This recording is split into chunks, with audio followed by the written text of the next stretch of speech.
حضرت صہیب رضی اللہ عنہ کا اسلام۔ حضرت صہیب رضی اللہ عنہ بھی حضرت عمار رضی اللہ عنہ ہی کے ساتھ مسلمان ہوئے۔ نبی اکرم صلی اللہ علیہ وسلم حضرت ارقم صحابی رضی اللہ عنہ کے مکان پر تشریف فرما تھے کہ یہ دونوں حضرات علیحدہ حاضر خدمت ہوئے اور مکان کے دروازے پر دونوں اتفاقیہ اکٹھے ہو گئے۔ ہر ایک نے دوسرے کی غرض معلوم کی تو ایک ہی غرض یعنی اسلام لانا اور حضور صلی اللہ علیہ وسلم کے فیض سے مستفید ہونا دونوں کا مقصود تھا۔ اسلام لائے اور اسلام لانے کے بعد جو اس زمانے میں اس قلیل اور کمزور جماعت کو پیش آنا تھا وہ پیش آیا۔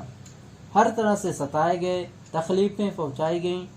آخر تنگ آ کر ہجرت کا ارادہ فرمایا تو کافروں کو یہ چیز بھی گوارا نہ تھی کہ یہ لوگ کسی دوسرے ہی جگہ جا کر آرام سے زندگی بسر کر لیں۔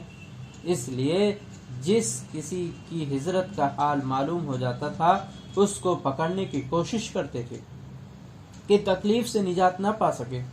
چنانچہ ان کا بھی پیچھا کیا گیا اور ایک جماعت ان کو پکڑنے کے لیے گئی۔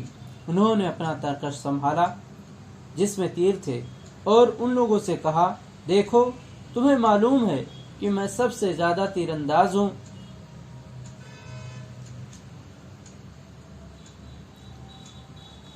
جب تک ایک بھی تیر میرے پاس باقی رہے گا تم لوگ مجھ تک نہیں آ سکو گے، اور جب ایک بھی تیر نہ رہے گا تو میں اپنی تلوار سے مقابلہ کروں گا، یہاں تک کہ تلوار بھی میرے ہاتھ میں نہ رہے۔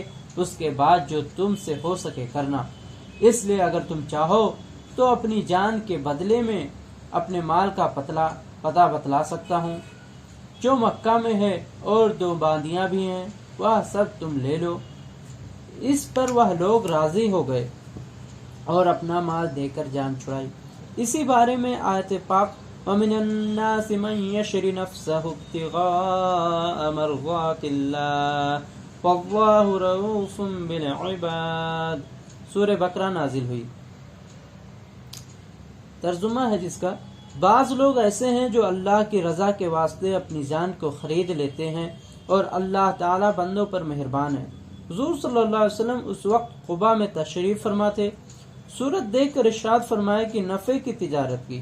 صہیب رضی اللہ عنہ کہتے ہیں کہ حضور صلی اللہ علیہ وسلم اس وقت کھجور نوش فرما رہے تھے اور میری آنکھ دکھ رہی تھی، میں بھی ساتھ کھانے لگا۔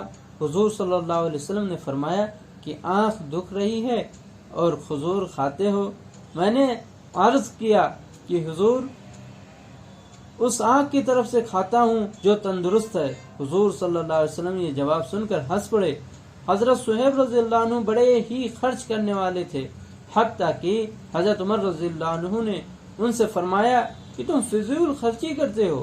انہوں نے عرض کیا کہ ناحق کہیں خرچ نہیں کرتا۔ حضرت عمر رضی اللہ عنہ کا جب وصال ہونے لگا تو انہی کو جنازے کی نماز پڑھنے کی وصیت فرمائی تھی۔